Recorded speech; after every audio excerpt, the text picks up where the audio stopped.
I found myself at my pregnant daughter's house, and I froze when I saw her unconscious on the floor while my son-in-law was celebrating his lover's birthday on a yacht. I only sent a few words to my son-in-law. His face went white as a sheet. "I'm glad you're here. If you're watching this video, like it, subscribe to the channel, and let me know in the comments where you're watching my story of revenge from. I want to know how far it has traveled."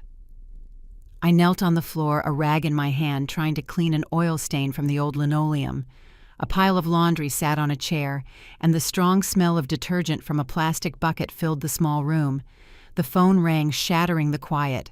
I looked at the screen and saw a familiar name, Sarah, my daughter. I quickly wiped my hands on my apron, my heart pounding as I pressed the answer button. Sarah's weak voice came through as if she was fighting for every breath. "Mom, my stomach hurts. I don't feel well." Her words pierced my chest like a knife. I couldn't ask anything else before I heard her take a shaky breath, and then silence. The call cut. I called back immediately, but it just rang and rang. My heart seized.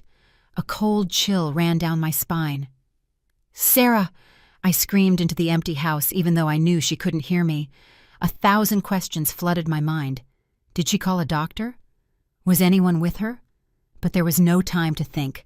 I grabbed the old coat hanging from a chair and snatched my worn purse on the way out. My feet flew towards the door. I didn't even bother to lock it. Outside, the sun was brutal. The Chicago heat made me sweat the second I stepped onto the street. I flagged down a cab and with a trembling voice gave the address. "Number 34 Pine Street. Please hurry." The driver saw the look on my face and stepped on the gas. I tried to calm myself in the back seat, but my hands were shaking so badly I had to grip my purse to keep from dropping my phone.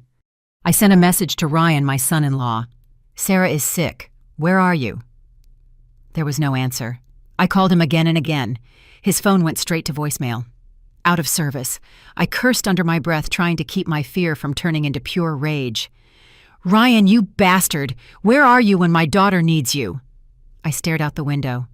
Familiar streets passed by in a blur.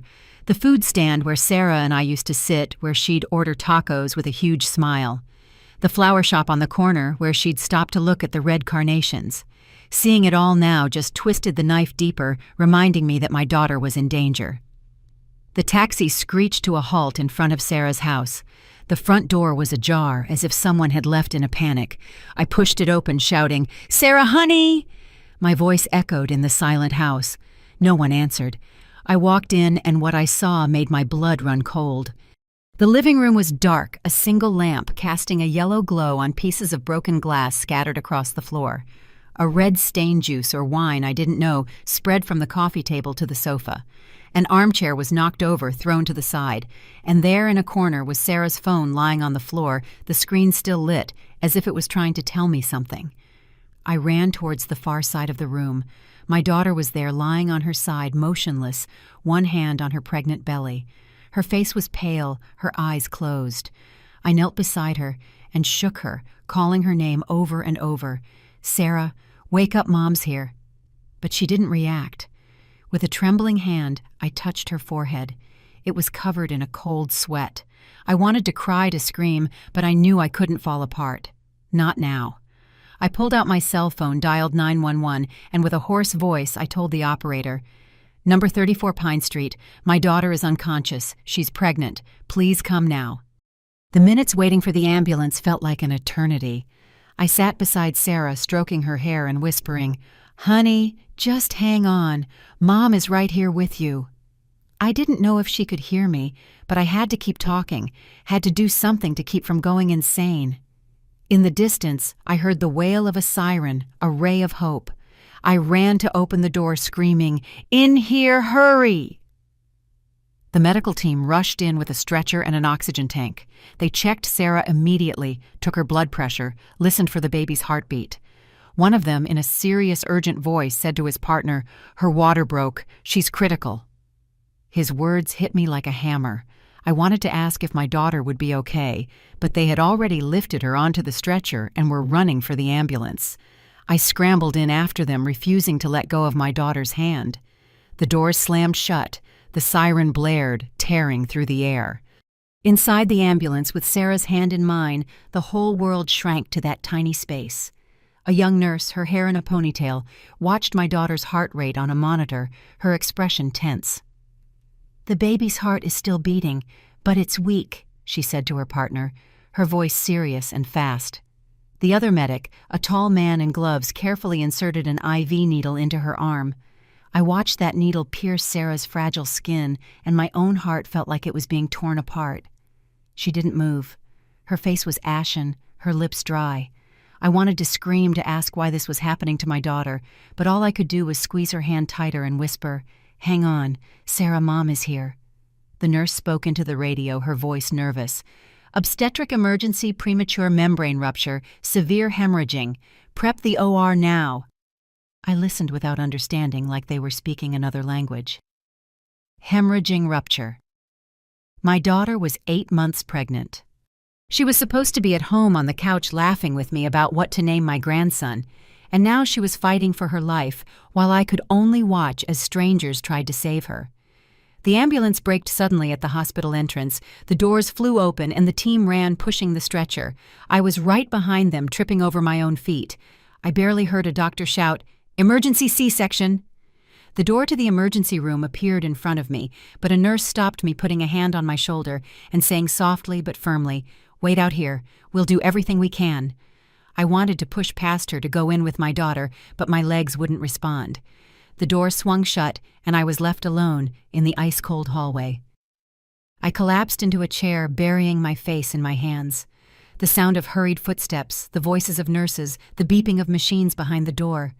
Each sound was a knife in my chest. I don't know how much time passed.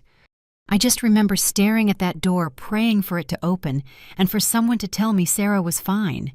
But a deep, dark fear was growing inside me, the fear that the door would open and bring the worst news imaginable. After an hour, a doctor came out. He had a serious face, his tired eyes behind his glasses. He looked at me and said in a deep voice, "Are you Sarah's mother?" I just nodded, my mouth too dry to speak. "We delivered the baby. It's a boy. He's premature in an incubator on assisted breathing. The mother had a major hemorrhage. She's in a coma and has been transferred to intensive care." His words hit me like a tidal wave. A boy. My grandson. Premature. Coma. I wanted to ask more, to know if my daughter was going to survive, but my throat closed up and all I could do was cry.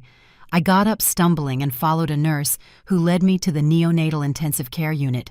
Through the thick glass, I saw the baby. He was so tiny, lying in an incubator, his little body trembling, so weak, covered in tubes. His tiny hands were clenched into fists, as if trying to hold on to life. I pressed my hand against the glass, and the cold seeped into my fingertips. "My boy," I whispered. "Hold on, little one." But the tears wouldn't stop falling, blurring his image. I thought of Sarah, of all the times she caressed her belly and smiled whenever she felt him kick. Now the baby was here all alone, and his mother was lying somewhere else between life and death. I ran back to the intensive care unit. Sarah was there motionless, her pale face washed out under the cold white light. The machines around her beeped with a constant mechanical, soulless rhythm. I pulled a chair close, sat beside her, and took her hand. It was cold, and her thin fingers felt so fragile it broke my heart. "Sarah," I whispered, "you have to wake up. You have to see your son." But she didn't respond. Only the machines answered for her. I went back and forth endlessly between the two rooms. From the NICU, where my grandson was barely breathing, to the ICU, where my daughter was fighting for her life. Each step felt like it was weighed down with lead, but I couldn't stop. I couldn't leave my daughter or my grandson alone. Every few minutes, I'd pull out my phone and call Ryan again. "Sarah is in critical condition. Get to the hospital now." I texted with a shaking hand, but he didn't answer. I called his office and only got his secretary's cold voice. "Mr. Johnson is unavailable." I wanted to scream, to demand to know where he was while his wife, my daughter, was going through this.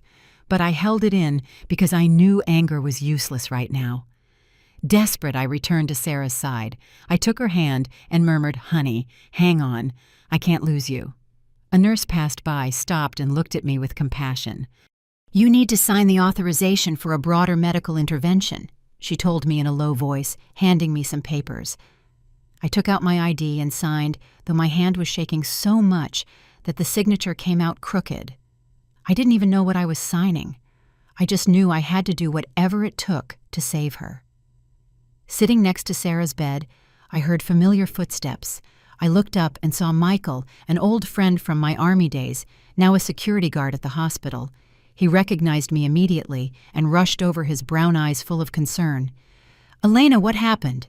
I heard they brought her in as an emergency." I told him what little I knew, my voice hoarse. Michael didn't say much. He just gave me a pat on the shoulder and went to buy me a bottle of water and a sandwich. "You have to stay strong," he told me sincerely. I nodded, though I couldn't swallow a thing. The bottle of water was cold in my hand, as cold as my heart at that moment.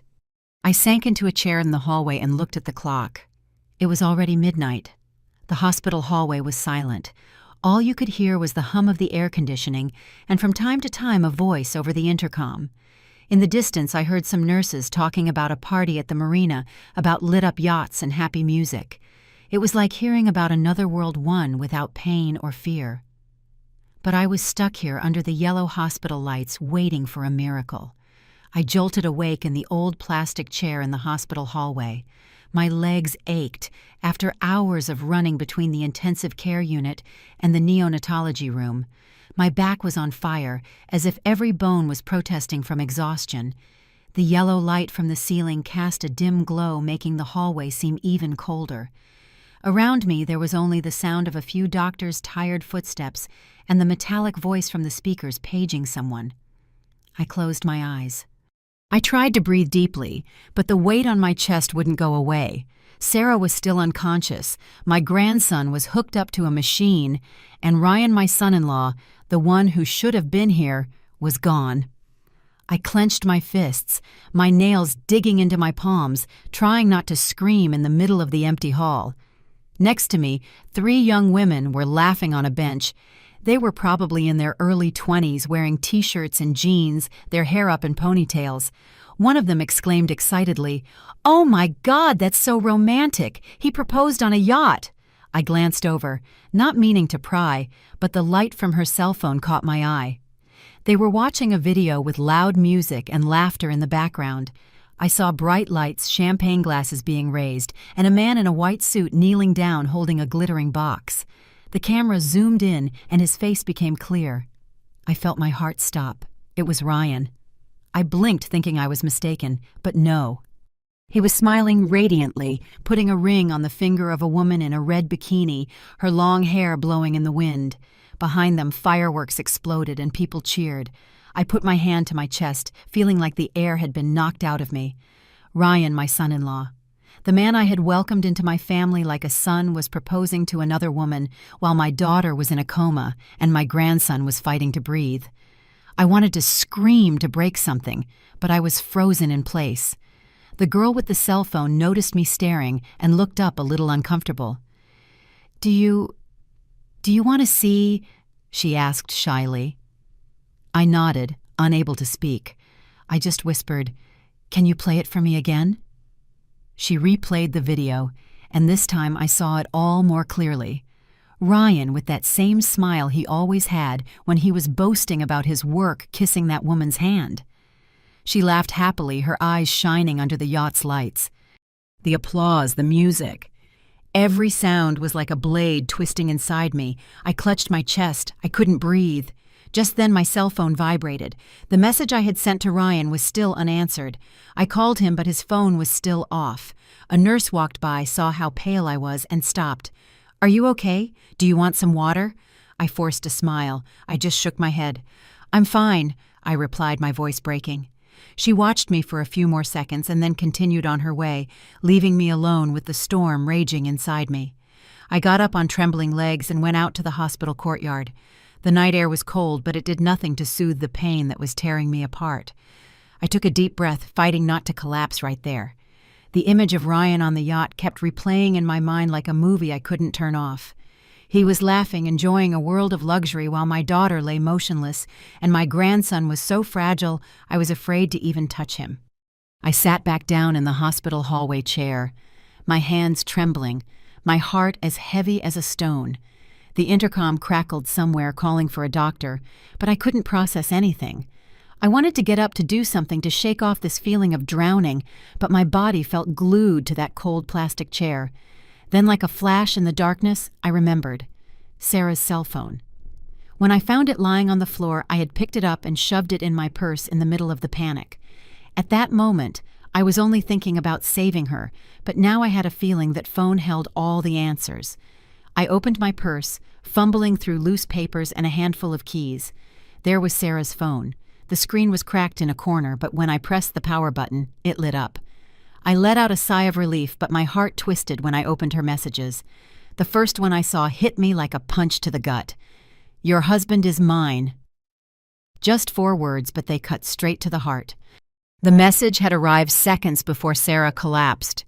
It came with a photo. I opened it, and what I saw made my blood run cold. Ryan in a white shirt hugging a woman in a red bikini. The same one from the proposal video. They were on a couch, the lights shining on her beaming face. Ryan was smiling, his arm wrapped around her waist as if they were the only 2 people in the world. I squeezed the phone so hard my nails dug into my palm. "You bastard!"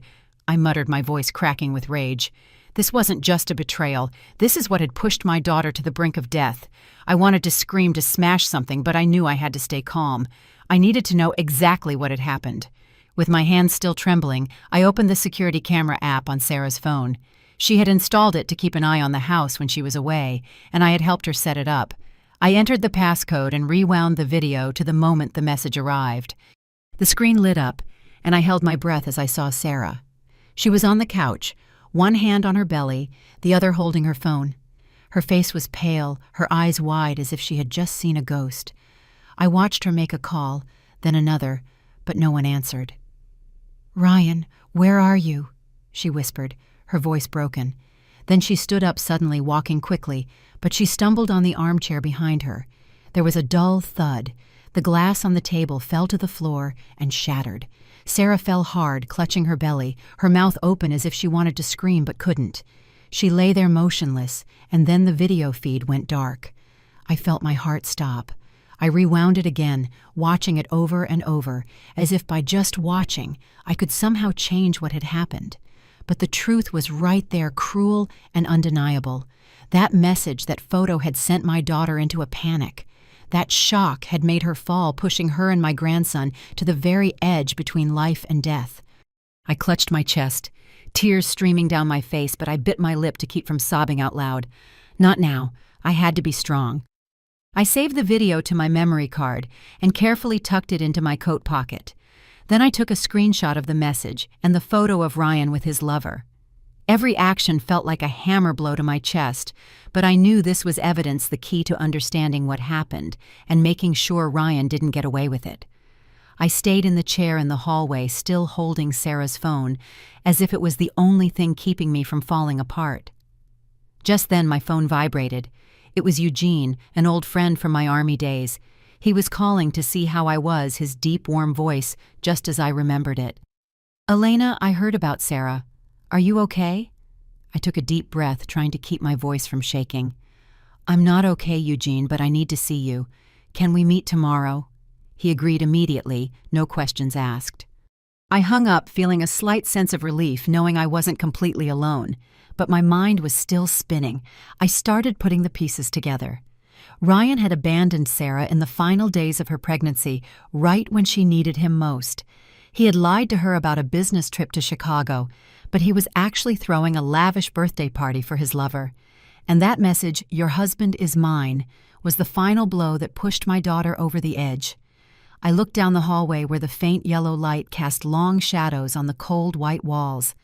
The hospital intercom crackled again, calling another emergency. I held the phone in my hand, feeling like I was holding a bomb that was about to go off. This was the truth, and I knew it would change everything. But I also knew that this was just the beginning.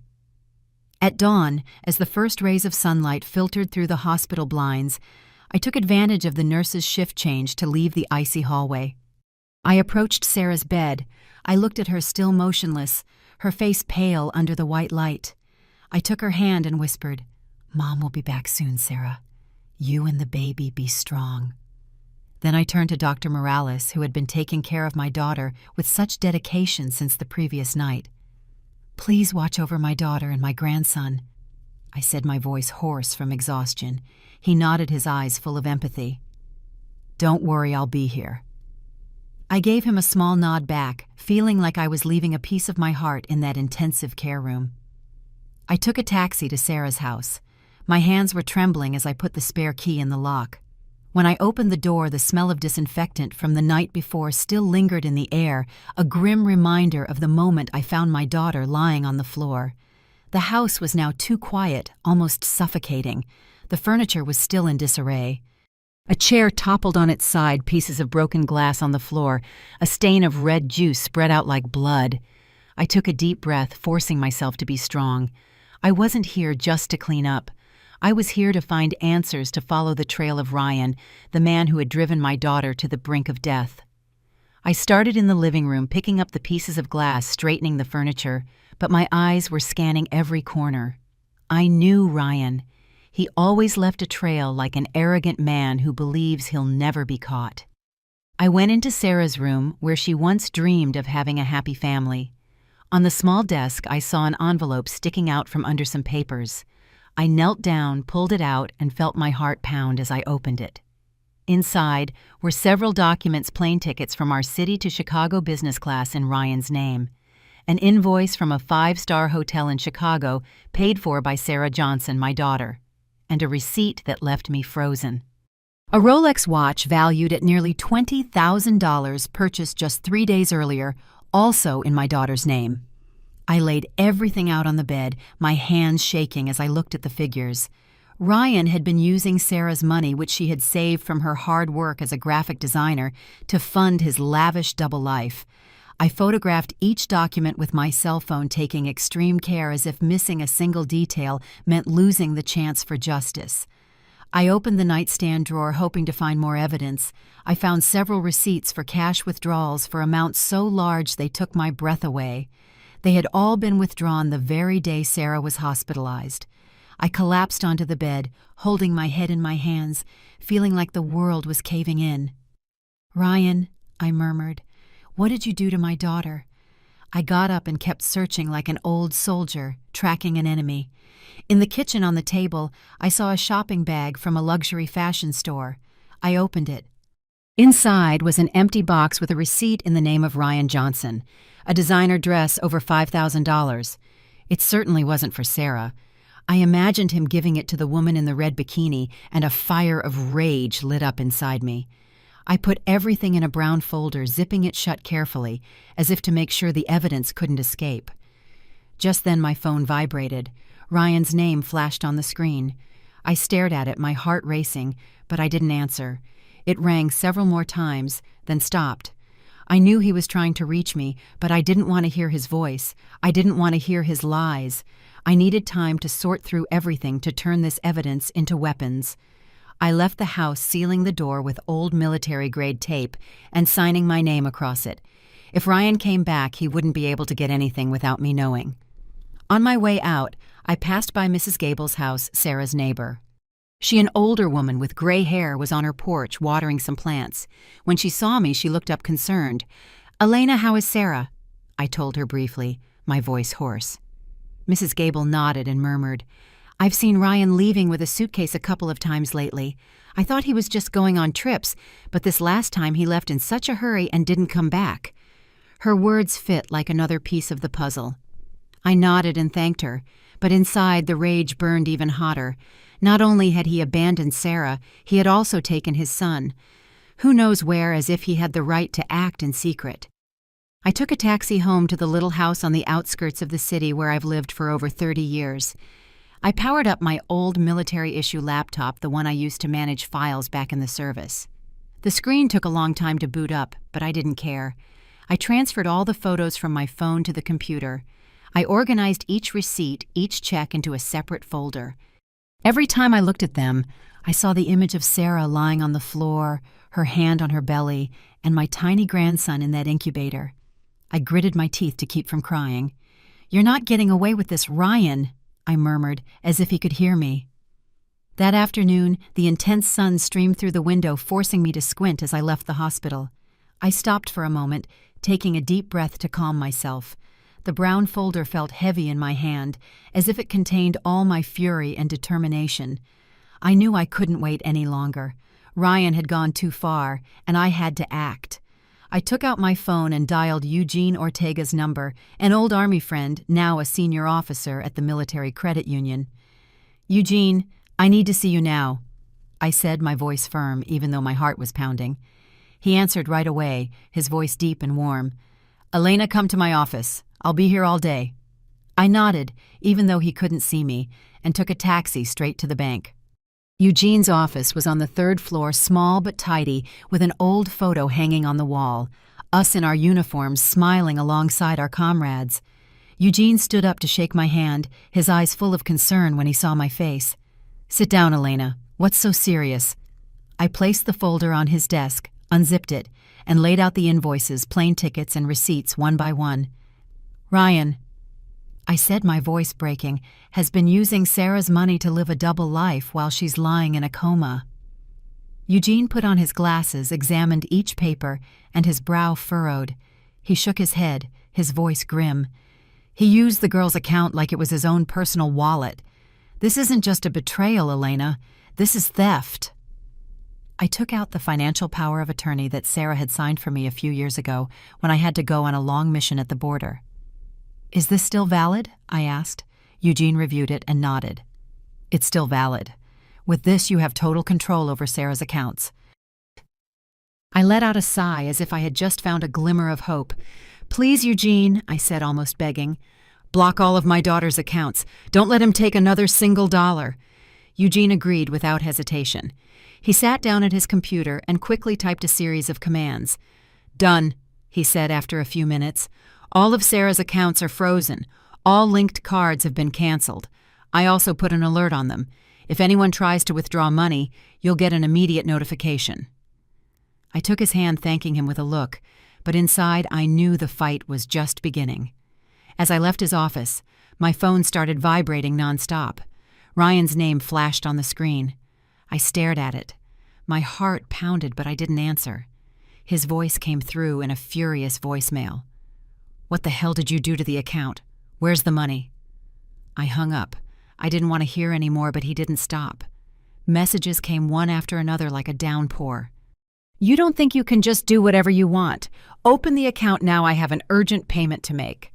I read each line, feeling my blood boil. How dare he make demands after everything he had done to my daughter? Suddenly his tone changed. He started begging. "Your daughter needs me. Elena, think about Sarah." I almost let out a bitter laugh. Think about Sarah. What was he thinking about when he was hugging his lover on that yacht, when he let my daughter collapse from the shock? I didn't reply. I just saved every message and every audio file, accumulating more evidence. That afternoon, Ryan called more than 30 times. Sometimes I could hear music in the background. Other times he lowered his voice to almost a whisper. "Please, Elena, just a little. I'll pay you back." I let the phone ring. I didn't answer. Each call was a reminder of his betrayal, but also a confirmation that I was doing the right thing. When I got home, I turned on my old laptop. I logged into Sarah's bank account with the access Eugene had given me. A notification popped up. Ryan had tried to use the card in Chicago, but it was declined. I let out a sharp breath, as if I had just landed a blow. He had been living off my daughter's money, but now that well had run dry. I printed out the bank statements for the last 3 months. Every transaction was a stab to the heart, a reminder of Ryan's cruelty. I put them in the brown folder and locked it in the safe under my bed. I closed the safe as if locking away a part of my rage. Outside, it was already night. The sound of the wind whistled through the trees, a faint comfort. But inside me, the tension was still coiled tight, like before a battle I could not afford to lose. The next morning, I woke up with burning eyes and a heavy head after a nearly sleepless night. The dawn light seeped through a crack in the curtains, but it brought no warmth. I put on a simple blouse, took the thick brown folder that had become an inseparable part of me, and walked out the door. Today, I was going to meet Arthur Ruiz, the lawyer Eugene had recommended. Inside me was a mix of hope and nerves, like a soldier preparing to go to war, knowing she can't lose, but fearing what awaits. Arthur's office was on a quiet corner in an old but clean building. When I walked in, I saw the walls lined with diplomas and photos of Arthur in major trials, standing tall in a black suit, his gaze firm. He greeted me with a confident handshake, his voice deep and warm. "Elena, please sit down.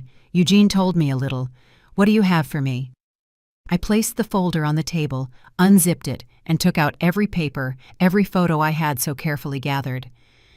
"This is everything I have," I said, my voice trembling slightly. "Ryan took my daughter's money and left her alone at her worst moment. I want him to pay for it." Arthur put on his glasses and reviewed each document meticulously. Bank statements with dozens of lavish expenses, round-trip plane tickets to Chicago, five-star hotel, invoices, receipts for Rolex watches, and even the text messages with the phrase, "Your husband is mine," along with the video from Sarah's home security camera. He circled repeated transfers with a red pen marked the most expensive invoices, and then looked at me. "This is misappropriation of your wife's assets," he said firmly. "Ryan not only betrayed her emotionally, he also broke the law. We have enough evidence to take him to court." I also told him what happened the night Sarah ended up in the hospital, how I found her passed out on the floor, how Ryan was absent when she and my grandson needed him most.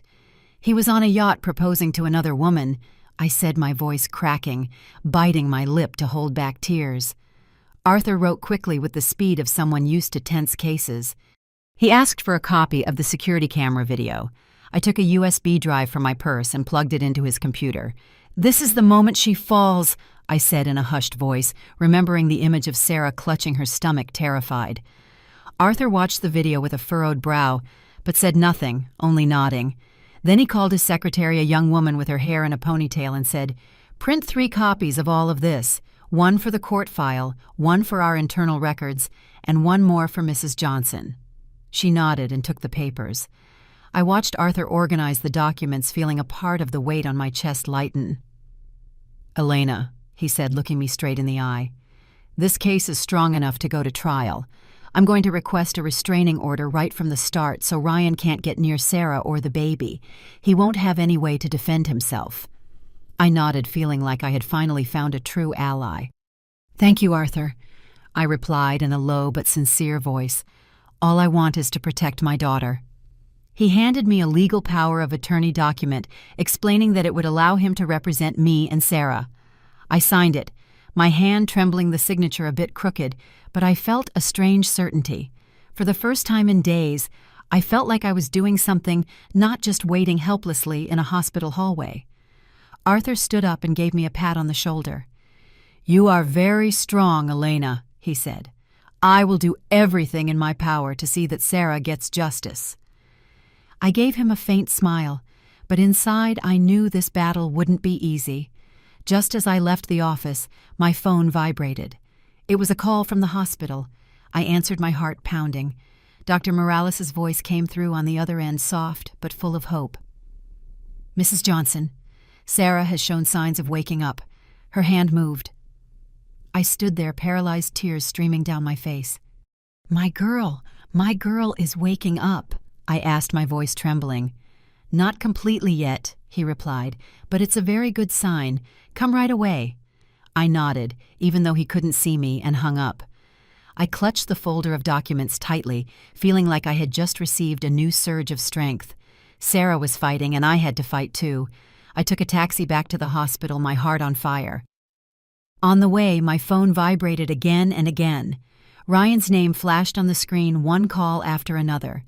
I looked at that glowing light with his name on it like a reminder of everything he had done. I didn't answer. I didn't want to hear his voice or give him a chance to justify himself. Every call was like another stab, but it also confirmed that I was on the right path. He had lost control, and I wasn't going to let him get it back. I ran down the hospital hallway, my heart pounding like it was going to burst out of my chest. Dr. Morales' words echoed in my head. Sarah had shown signs of waking up. After so many days of waiting, that tiny spark of hope was burning inside me, but I was still afraid. Afraid of what I would find when I saw my daughter. A young nurse with her hair in a ponytail stopped me at the door to the ICU. "Mrs. Johnson," she said quietly, her eyes full of concern. Sarah opened her eyes, but she's emotionally very fragile. "Please stay calm when you go in." I nodded, swallowing the lump in my throat, and pushed the door open. The intensive care unit was cold, filled with the smell of disinfectant. Sarah was there, her eyes open, but her gaze was lost, as if she were trapped in a nightmare. Her face was pale. Her lips chapped strands of hair stuck to her forehead. When she saw me, she burst into tears, a weak but heartbreaking sob. "Mom," she whispered, her voice broken, unable to say more.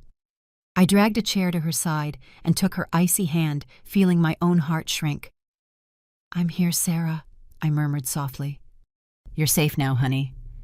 But I knew she was far from okay. Dr. Morales approached the bed, his expression serious. "Just for a brief moment, Mrs. Johnson," he warned in a grave tone. "Try not to upset her." I nodded, though inside I was a wreck. I wanted to hug her to promise her that everything was going to be all right.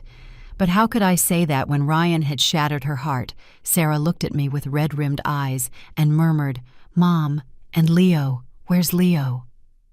Her words pierced my chest like a knife. Before I could answer, a nurse came in carrying Leo in a small bassinet and placed him next to the bed. He was so tiny with his eyes closed and tubes surrounding him. But as soon as she saw him, Sarah started to panic. She shook her head violently, screaming, "Get him away! I don't want to see him! I want to see Ryan call! Ryan right now!" Her scream tore through the room, leaving me frozen. Leo started to cry, a high-pitched, fragile wail that filled the silence. The nurse quickly took him out, but the sound stayed behind, lodged in my chest, like an accusation. Sarah thrashed in the bed, pulling at the tubes, while the heart monitor beeped erratically. Dr. Morales gave a signal, and the nurse administered a mild sedative. I held my daughter by the shoulders, my voice broken. "Sarah, calm down, please. Ryan, he's not here. He abandoned you." Sarah just kept shaking her head, tears streaming down her face as she continued to call his name. "Ryan, Ryan." Every time she said his name, it was like a knife in my chest, a stab that made me feel like I had failed. I wanted to tell her the truth about the yacht, about the woman in the red bikini, but seeing her so weak, I just couldn't. The medication began to take effect. Sarah's body slowly relaxed, and she sagged against the pillows, her breathing ragged. She closed her eyes, but tears continued to slip down her cheeks. I stayed there holding her hand, listening to the constant beeping of the machines, my heart as heavy as a stone. Dr. Morales took me into the hallway, his voice low but firm. "Her psychological state is very delicate, Mrs. Johnson. She's going to need long-term emotional support, possibly therapy.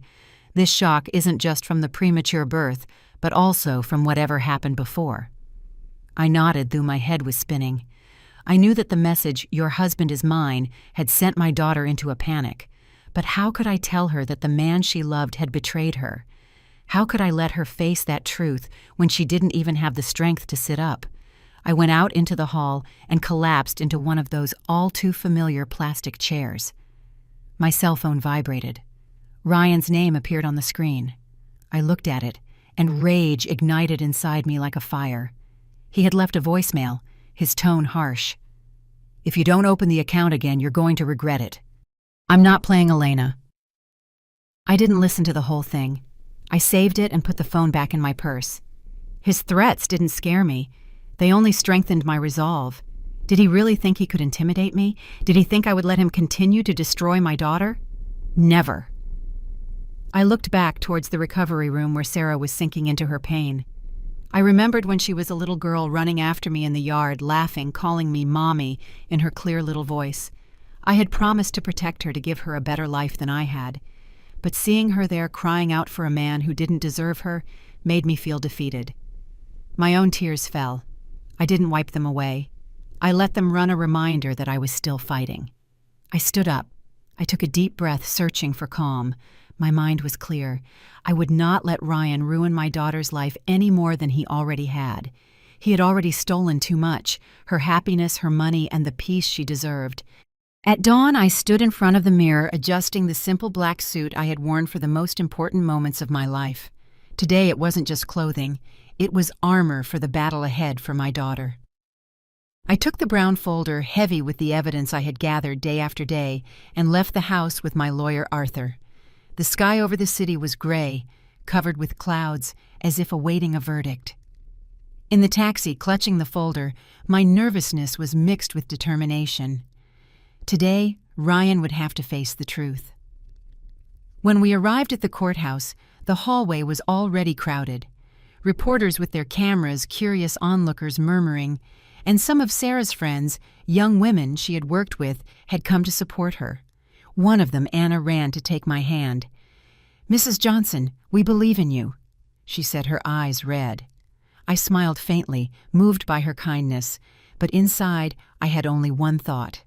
I had to do this for Sarah and for my grandson. Then I saw Ryan. He walked in wearing a dark blue suit, shiny shoes, and his hair perfectly styled. He was accompanied by a lawyer, a middle-aged man with a cold expression. Ryan looked at me and gave a smug, arrogant smirk. As he passed me, he leaned in and whispered, "You're going to lose Elena. I'm still the baby's legal father." His words were like a stab, but I didn't respond. I just gripped the folder of documents tighter and looked him straight in the eye. He had no idea that I was ready, that I was no longer the weak, crying mother sitting in a hospital hallway. The trial began. The judge, an older woman with a stern face, banged her gavel, calling for order. The courtroom fell, completely silent. The only sounds were the rustling of papers and a few whispers from the back. Arthur stood up. His voice was clear and firm. "Your Honor, we are here today to demand justice for Mrs. Sarah Johnson, a mother who is currently fighting for her recovery in a hospital after a shock that led to a premature birth. Meanwhile, her husband, Mr. Ryan Herrera, has misappropriated her assets and betrayed her in the most shameless way." Arthur began to present the evidence. He placed the documents on the table, bank statements showing dozens of lavish expenses from Sarah's account, first-class plane tickets, 5-star hotel bills from Chicago, and receipts for a $20,000 Rolex watch. He displayed on a screen the anonymous message sent to Sarah. "Your husband is mine." It was accompanied by a photo of Ryan embracing his lover on a yacht. The entire courtroom murmured. Some people shook their heads in disgust. Then Arthur played the video from the security camera in Sarah's house, showing the moment she in desperation stumbled and fell her hand on her belly. I sat there watching that scene, tears welling up, but I bit my lip to keep from breaking down. Finally, Arthur showed the live stream of the marriage proposal on the yacht. Ryan on his knees giving a ring to the woman in the red bikini amid cheers and fireworks. He was laughing proudly, as if nothing was wrong, while at that very moment, Sarah was lying in the emergency room, fighting for her life. The entire courtroom erupted in angry murmurs. A woman behind me muttered, "Disgraceful." I looked at Ryan and saw his arrogant smile fade. His face turned pale. Ryan's lawyer stood up to object. "These are common expenses between spouses," he said smoothly. "Mrs. Johnson had pre-existing psychological issues, and there is no direct proof that my client's actions caused her situation." I clenched my fists, wanting to scream that he was lying, but Arthur signaled for me to remain calm. He called Dr. Morales to the stand. The doctor walked in still in his white coat. He spoke calmly but firmly. "Mrs. Johnson was admitted with severe hemorrhaging from a premature rupture of membranes. If she had received proper care and had not suffered such an emotional shock, she would not be in such a critical condition." The judge looked at Arthur, nodding for him to continue. Then she turned to me and said, "Mrs. Johnson, would you like to say something?" I stood up, my legs trembling, but my voice was steady. "Your Honor, while my daughter and my grandson were fighting for their lives, Ryan was proposing to another woman. He took my daughter's money and abandoned her when she needed him most. I'm not asking for much. I'm only asking for justice for my daughter and my grandson. The courtroom was silent. The only sound was my own breathing echoing in my ears. I sat down, feeling as if a great weight had been lifted. The judge banged her gavel and declared the sentence. Custody is granted to Mrs. Sarah Johnson. Mr. Ryan Herrera is prohibited from approaching Sarah and her son. All assets in Mrs. Johnson's name are protected. Mr. Herrera no longer has any control over them. I heard the words, but could hardly believe them. Tears streamed down my face, but this time they were tears of relief. I had done it. I had protected my daughter. Ryan jumped to his feet shouting, "You'll regret this!" But the guards were already holding him and escorting him from the courtroom. At that moment, his lover Jessica stood up from the back rows. She was wearing a bright red dress, her expression cold. "I can't be with a ruined man," she said, her tone as sharp as a knife, and turned to leave. Ryan collapsed into his chair, his face completely broken, as if his entire world had just crumbled. The reporters swarmed him, cameras flashing relentlessly. I knew that the video of the marriage proposal, which once made him look like a winner, would soon be proof of his shame spreading across every social media platform. I walked out of the courtroom, clutching the portfolio. Anna and Sarah's friends ran to me, hugging me. "You did it, Mrs. Johnson," Anna said with tears in her eyes. I nodded, smiling. I knew I had to get back to the hospital to tell my daughter that it was over, that she no longer had to live in fear. On the way, I looked out the window and saw that the sky had cleared, as if the storm had finally passed. A few months after the trial, I was in a small room at the community center, reviewing the final documents to create the New Light Foundation. Every signature, every stamp was a step towards turning my pain and Sarah's into hope for others. I had spent weeks, months going from office to office, meeting women who had lived through the same thing as my daughter, abandoned while pregnant, betrayed, and hurt. Each story pained me, but it also gave me the strength to continue. I wanted them to know they weren't alone, that there was someone willing to fight for them, just as I had fought for Sarah. On the day of the foundation's launch, I stood in front of a small hall, my heart pounding, just as it had that first day in court. On the table were several pots of red and purple bougainvillea, a reminder of life blooming in the midst of darkness. Behind me, a large banner read, "No one is left alone." Sarah was by my side, still a bit pale, but her eyes were brighter without the emptiness they held during those hospital days.